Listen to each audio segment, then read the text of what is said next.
beautifully and gloriously about the contribution of Vinaya Hegde, a multifaceted personality who believed in nationalism, who wanted our citizens to be responsible citizens.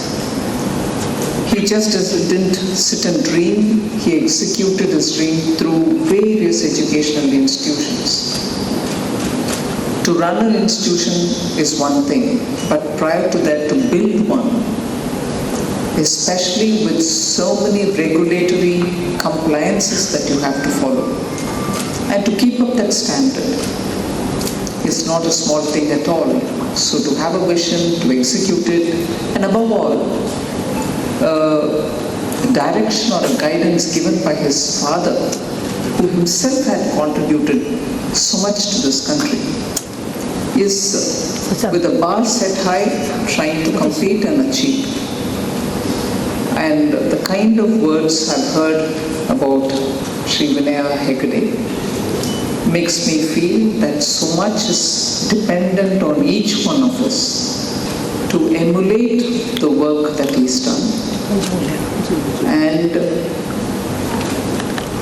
I recall the words of Honorable Prime Minister on the Red Fort when he said about how Vikasit Bharat is to be achieved with duties and responsibilities also, not just rights.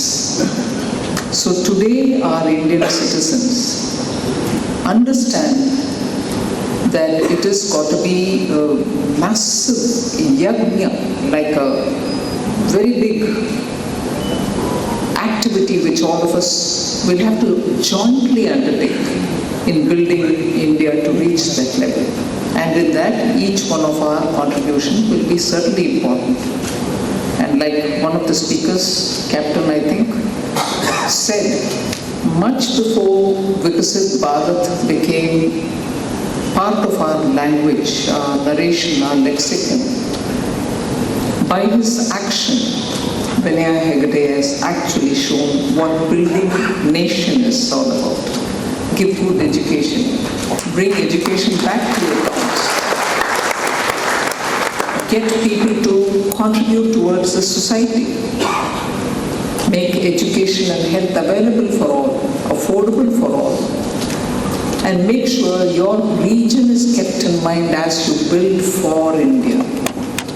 These are all implicit messages when action of this nature is undertaken, and therefore any dedication or any celebratory word is mentioned about Vinaya Hegde, at least I will be conscious of every word because I would have to emulate that and live that kind of a life.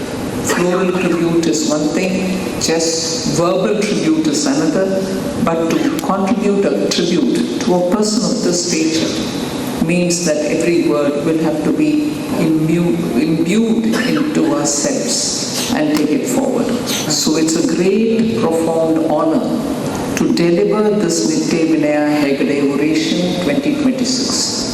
Standing here in Mangaluru, a land that symbolizes the blend of entrepreneurial spirit and deep-rooted values, I am reminded of the life of Sri Vinaya Hegde. He was a man who didn't just build institutions, he built futures. As a son of illustrious Justice K.S. Hegde, he could have rested in laurels, but he chose the tougher path of a pioneer transforming the educational opportunities in coastal Karnataka.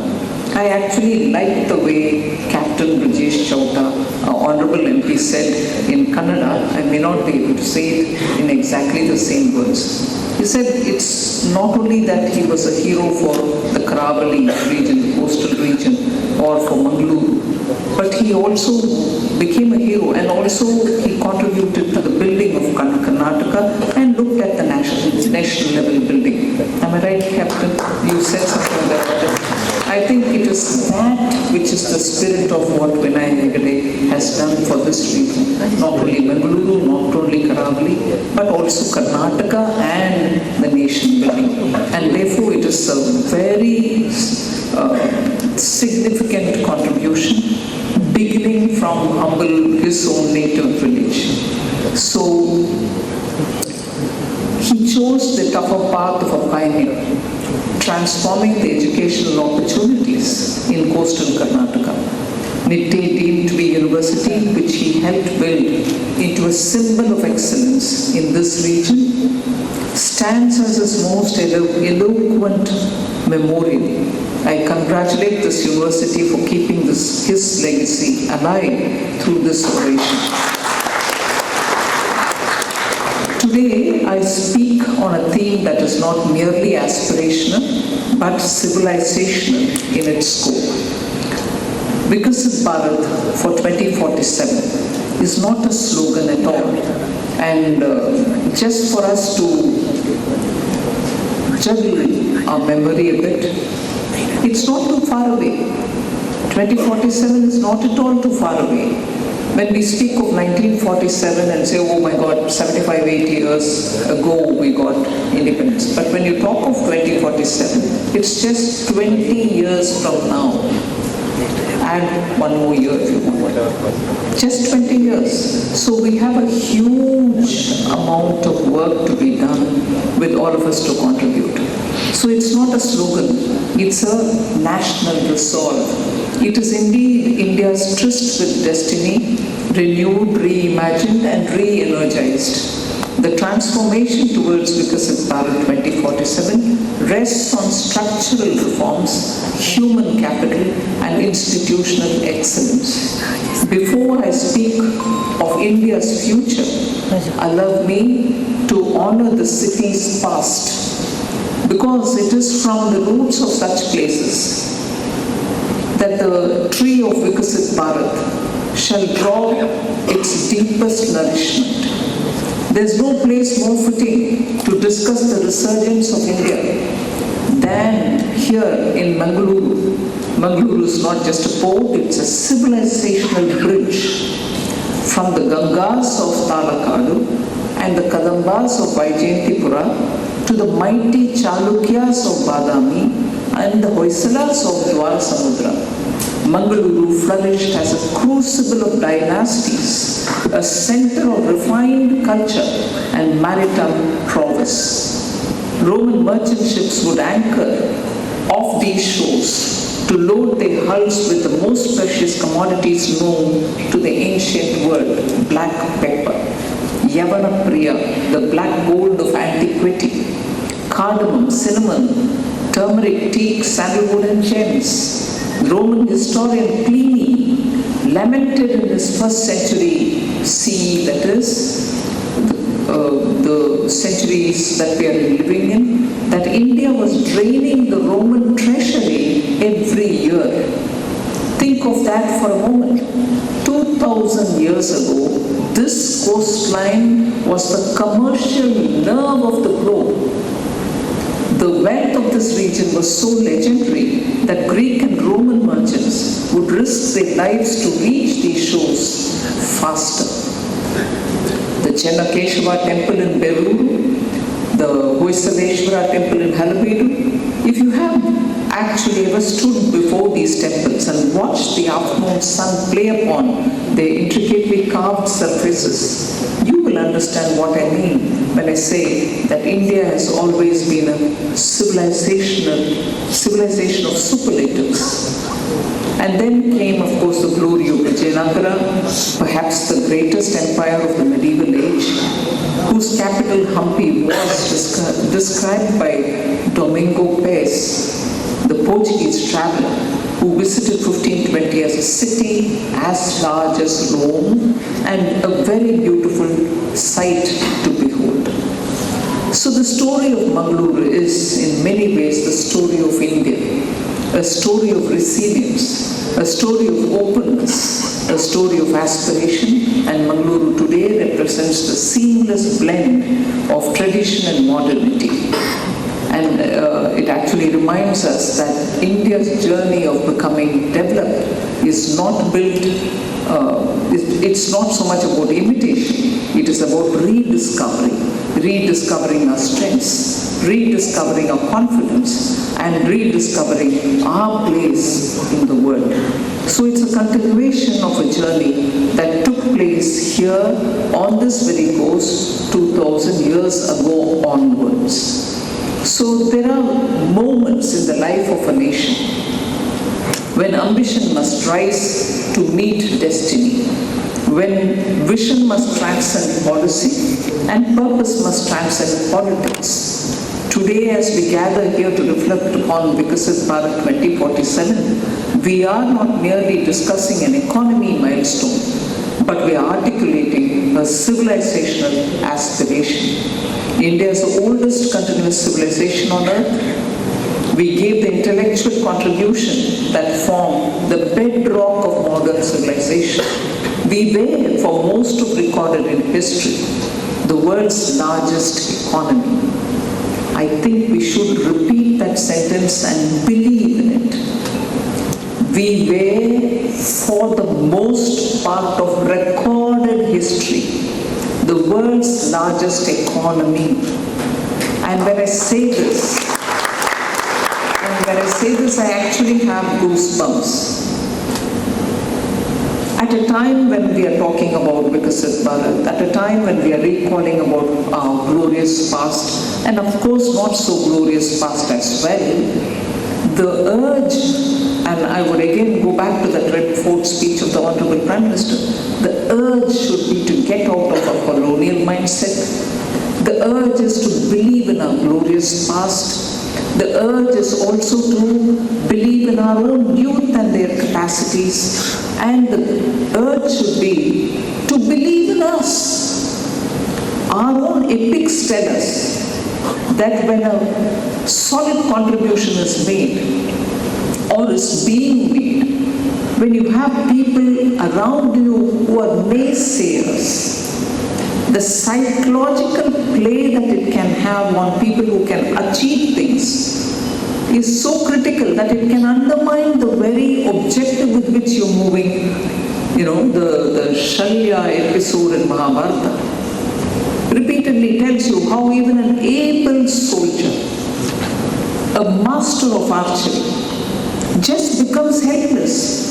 Because this man goes on telling you, you're useless, you can't do this, you can't achieve this, what are you trying? Whereas he was the best of these students to his guru. But he couldn't. So if the urge has to be to build, to remember the past, to build with your youth, the youth who have that skill and the potential for entrepreneurship, which is what Vinaya Hegde is all about. If you have naysayers around you, it is now not just being an entrepreneur, it is now not just being a citizen to build our India, and it is now not just being, wanting to aspire to be there. It is also to learn to just become deaf when these naysayers are around. And it is almost sometimes making me feel, is it deliberate to undermine India from growing?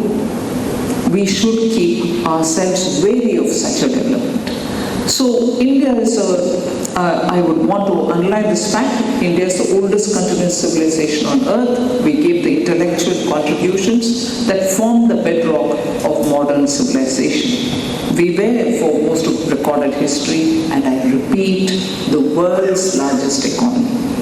When Sri Lord Rama, after 14 years of exile, stood at the shores of the ocean, the eastern side, and prepared to return to Ayodhya, he uttered these immortal words to Lakshmana.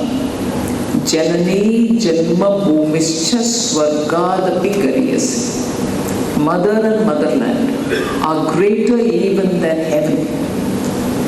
It's Sri Rama's words. And that's what Vinaya Hegde has done. He's come back to his own place, built it up, and built it with a vision. And therefore, that's where you feel, whether he repeats these words of Sri Rama, or whether each one of us repeat these words of Rama, it is in our DNA. It is for us to build. And periodically we have great men and women who give us that message back again. If Rama did it, here you have Vinaya who's given the same thing. Work for our country. There's nothing better than that as a heaven. And therefore, each one of us will have to contribute to Vikasit Bharat.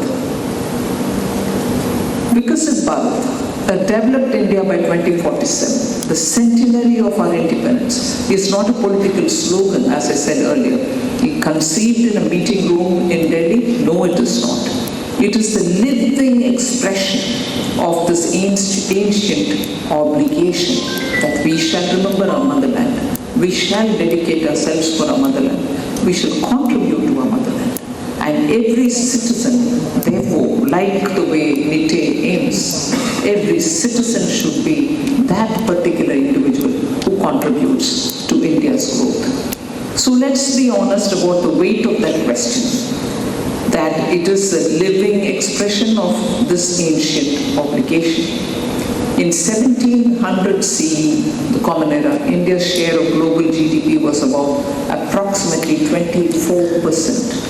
China's was approximately 22%. Then came colonialism, 1947, when we finally achieved independence. India's share of the world GDP had fallen to less than 4%. Where is 24 and where is 1947, where we contributed just 4%? 200 years of colonial rule had not merely impoverished us. The destruction was as much as of the spirit as of the economy. And that is why when I added the naysayers and their contribution to not moving forward, it is this which is completely, the spirit was the one which was shattered during colonialism, that you may not be able to move forward. And that is that colonial mindset which we need to get out. So the first 7 decades of independence were spent rebuilding with great difficulty, with great debates and with many errors, but also with moments of magnificent achievements. We are no longer sleeping. India is awake. It's a truth. India is awake and it's moving forward. And when India is awake, the world takes notice. Today we are the world's fastest growing major economy. We are the nation that has 1.4 billion people, a median age of 28 years. What a youthful country. So much is lying in the hands of our youth. So everything that we do will have to have a bearing on them, a positive bearing on them. The world's largest educated workforce is here, and an ancient entrepreneurial spirit that no colonial interlude could extinguish. Now, as we approach the centenary of our independence, 2047, we face a choice. We can grow at the pace of the ordinary. We can allow the middle income trap to stall our movement of progress, as it has stalled so many developing nations. Or we can choose the extraordinary. We can choose to be among the top, among world's top economies. We can choose to give every Indian child clean water, good quality education, affordable health care, and assured prosperity. That's the choice for Vikasit Bharat. And it is for us to make. Nobody's compelling us. So where do we stand factually? I'll just give you a few data. These are hard facts. IMF projects India's GDP to grow at 6.5%, 2027. That's FY. Making it the fastest growing major economy in the world for many consecutive years. Over 25 crore Indians have been lifted out of multidimensional poverty between 2013-14 and 22-23. One of the most remarkable poverty reduction achievements in human history. India's forex, thank you, that can be loud, it's all our efforts. India's forex reserves stood at over 700 billion, among the highest in the world and sufficient to cover about 11 months of our imports. India's digital digital public infrastructure, the JAM Trinity, enabled direct benefit transfers of 50 lakh crores, saving the government 4.31 lakh crores in leakages. We could stop the leakages of 4.31 lakh crores. India's unified payment interface, the platform, processed over, just listen to this number, it astonishes a lot of my overseas listeners, and I'm sure it will astonish us as well. We processed, the UPI platform processed over 241 billion transactions annually. Billion. With a value exceeding 314 lakh crores in 25-26 alone. India accounts for 49% of all real-time digital payment transactions globally. And India is the world's third largest startup ecosystem with over 2 lakh DPIIT recognized startups, including over 100 unicorns. India's renewable energy capacity stands nearly at 280 gigawatts, making it the world's third largest in renewable energy capacity. PM Awas Yojana has delivered over 4 crore affordable homes to the poor, with sanitation coverage rising from 39% in 2014 to 100% under Swachh Bharat Yojana. PM Kisan has provided direct income support to nearly 9.5 crore farmer families, with over 4.27 lakh crores transferred directly to their accounts.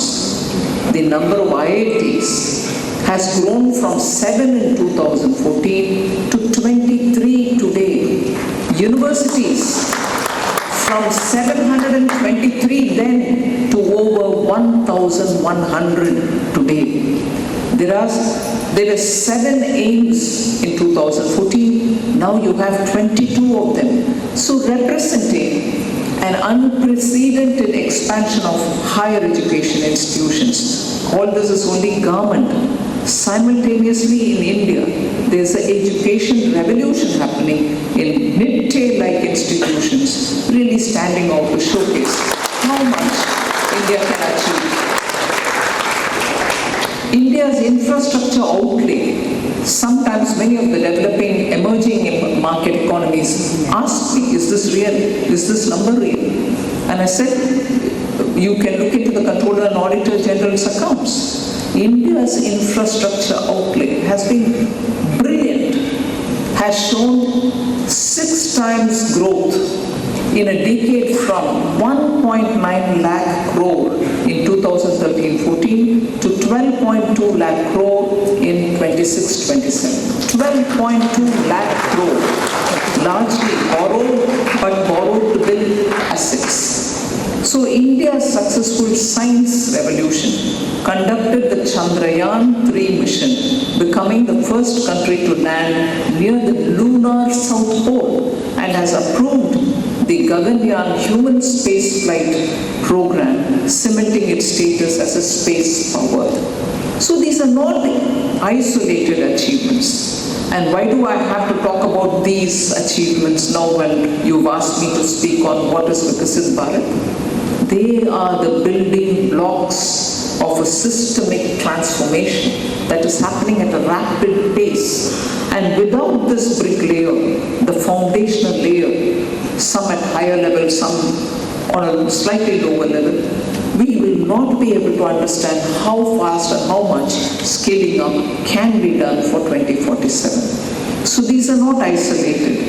And yet, we must not mistake progress for completion of projects. That's not just the story. A developing India cannot be a final destination. Vikasit Bharat must be. Why? Because aspirations have changed. Young Indians today do not dream of subsistence. The young lady in the street, even as she's busy with her phone, walking to her college or anywhere else, dreams of excellence. She seeks quality education, world-class healthcare, meaningful employment, and a clean environment. Now, I'm specifying each one of these because these are the goals for my Vikasit Bharat. That's the dream of the young girl. She wants to compete globally and succeed confidently because in a rapidly changing global order, economic strength is the bedrock of strategic autonomy. But Vikasit Bharat is not about GDP numbers. Vikasit Bharat is about something far grander, far more human. It's about Krishika, the farmer, in Karnataka, whose future is assured. It's about the girl in a village in Raichur district who should be able to dream of becoming a scientist, a judge, without anyone telling her that her geography or her gender is her destiny. It's about Mugavira fishermen on the Udupi coast whose ancestors traded with Rome, who should have access to cold storage, the digital market, the insurance, and the respect that his ancient profession deserves. It's about tribal youth in the forests of Dandakaranya, whose community has stewarded India's biodiversity for thousands of years, and finally having a seat at the table of prosperity without surrendering one's identity. So, momentum of the past decade must continue. I'm now coming to the key elements of what makes for Vikasit Bharat. The momentum of the past decade must continue, such as investment in infrastructure, expanding digital public goods, more financial inclusion, simple taxation laws, improved direct benefit delivery, and a transparent framework for public expenditure. We need healthy balance sheets of banks and corporates, resilient domestic demand, and even greater role of private sector and entrepreneurs. We must build a fast-growing India where every young person feels that hard work can lead to a better life. We reform, and the reform agenda must also continue. Government not a roadblock. We should move away from controlling people to supporting people.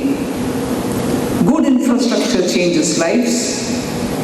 Roads, railways, airports, ports, internet, power, public transport, schools, hospitals. Connect people to opportunity. When goods and people move faster, businesses grow. When villages and small towns are connected, young people do not have to leave everything behind to dream big. I understand Captain Chowta is running a campaign saying, "Come back to Namavuru." Am I right? Which is what Vinaya Hegde has done, and which is what this region is known for. And that is the connectivity advantage. Once your infrastructure takes you to the last mile, reaches your villages, coming back to Namavuru won't be difficult. But that's part of the aim of the travel towards Vikasit Bharat. Manufacturing, again, an entrepreneur who turned to become a philanthropist and educationist. I'm standing on that platform, celebrating his achievements and saying manufacturing creates steady jobs and national resilience.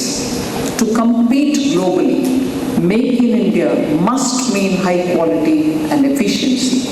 We cannot become developed by just buying things from others. We have to build them here in India and be Atmanirbhar. Therefore, we are making it easier for MSMEs and manufacturing companies to grow by fixing logistics, lowering costs, and ensuring that there is ease of doing business. I spoke about youth. Repeatedly I said our youth need they need good education, public health and so on.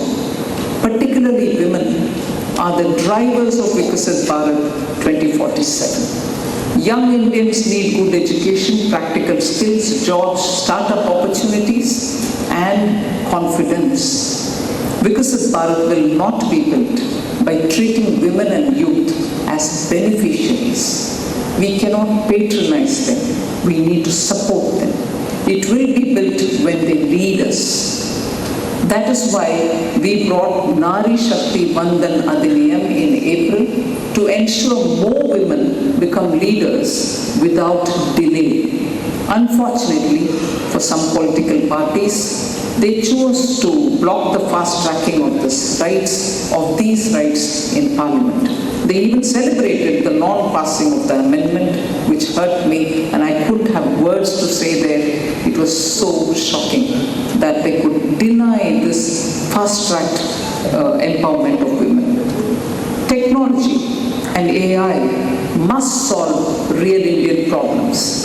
They should help students, doctors, teachers, courts, small businesses and workers. India should not simply use technology built for someone else's priorities. We must build technology that speaks our languages, understands our society and protect people's rights. Innovation must be bold but also safe and responsible. We are in peak summer, and every time anyone living in this region would say it's getting worse every year. India must grow, but it must grow responsibly. Clean energy, public transport, water security, waste management, green jobs and climate resilient farming are all part of our future. But climate action must be fair. Poor families and developing countries cannot be asked to carry unfair burden. Viksit Bharat must be Green Bharat, practical Bharat, competitive Bharat and just Bharat. Our constitution and laws serve as a guide, but a great nation needs more than just laws. It needs character. It was so good when I heard one of our earlier speakers tell as to how character building, responsibility and also commitment towards the nation were part of the vision of Vinaya Hegde. And that is why in his part of, building good citizens, he had made a lot of attempts. I think it is very important that great nation needs more than just laws, it needs character. Rights always come with responsibilities. We need a society that values facts over noise, honesty over shortcuts, and service over entitlement. Our character, hard work, and unity will decide on how India rises. The nation cannot lead the world by copying others. India does not have to choose between technology and tradition. It should balance both. Yoga, Sanskrit, regional languages, festivals, crafts, cinema, music, design, digital art, and creative industries are part of India's soft power. Viksit Bharat must be modern in infrastructure, confident in innovation, and deeply rooted in values. The world must respect not only India's economic strength, but India's story. And that's the story which attracts a lot of people. Even now, we should strengthen it. The Rig Veda extols, Krinvanto Vishvam Aryam. Let us make the whole world noble. I hope no interpretative differences arise in who's Arya, who's not. Krinvanto Vishvam Aryam is let us make the whole world noble. India is no longer standing on the sidelines of global affairs. We are helping shape solutions on trade, technology, climate, security, health, supply chains, and development. Vishwamitra means being a trusted partner while putting India's interests first. And you would recall, even as I say this, that that's exactly what is happening in this year, in the last year, in the coming year, I would think, in the light of the global VUCA, as they say, volatility, uncertainty, and all the variants of unpredictability which is there. So we are putting our interest above all and making sure Indians don't suffer for want of something, even if it is a matter which we import 100%. So Prime Minister and Government of India are making sure that Indians put India's interest on the top and not get agitated on any issue. So Vishwamitra means being a trusted partner while putting India's interests first. And in doing this, we are not forgetting our immediate neighborhood. We are helping, we are making sure that our immediate neighborhood, particularly those landlocked countries, are taken care of. And some of them, even if they are not landlocked, if they have requests to make, we are standing by them, not as a big brother, but making sure that our neighborhood is looked at as a Vishwamitra. We stand as their friend. So a Vikasit Bharat must have the confidence to work with the world. Vikasit Bharat should have the confidence, speak for the global south, protect its citizens, and help write the rules that will shape the future. So you've been very patient. I'm coming to my conclusion. We have 900 million people under the age of 35, which is 65% of our population. This is the largest concentration of young human potential in the history of our species. This is a line again I would want you all to grasp in its fullest importance. We have 900 million people under the age of 35, which is 65% of our population, and this is the largest concentration of young human potential in the history of our species. These young people are watching. These young people are watching us. They are impatient. They are ambitious. They have dreams in their hearts. When India is strong, peace is more likely. When India is prosperous, global supply chains are more resilient. When India leads, the world has a model of development that is not extractive. This is very important. When India leads, the world has a model of development that is not extractive, not colonial, not zero-sum. We don't kill the neighbor and, balance it all off like that. No, not zero-sum, but rooted in the oldest wisdom of our traditions, about which we had others speak. That true wealth is shared wealth.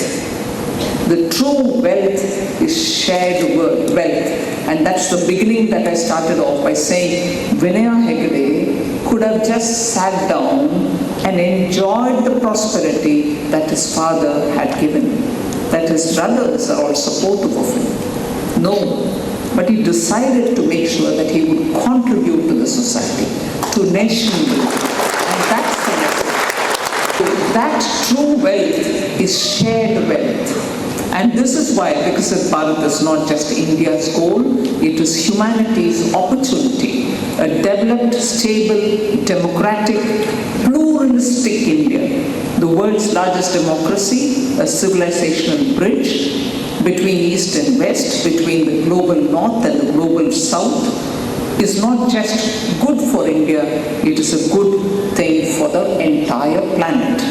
Viksit Bharat is not the responsibility of government alone.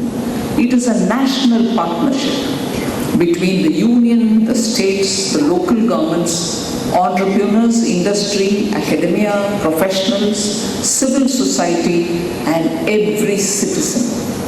Government can build the platform, but the energy, the ideas and the discipline of 140 crore Indians will build the Vikasit Bharat and will build the nation.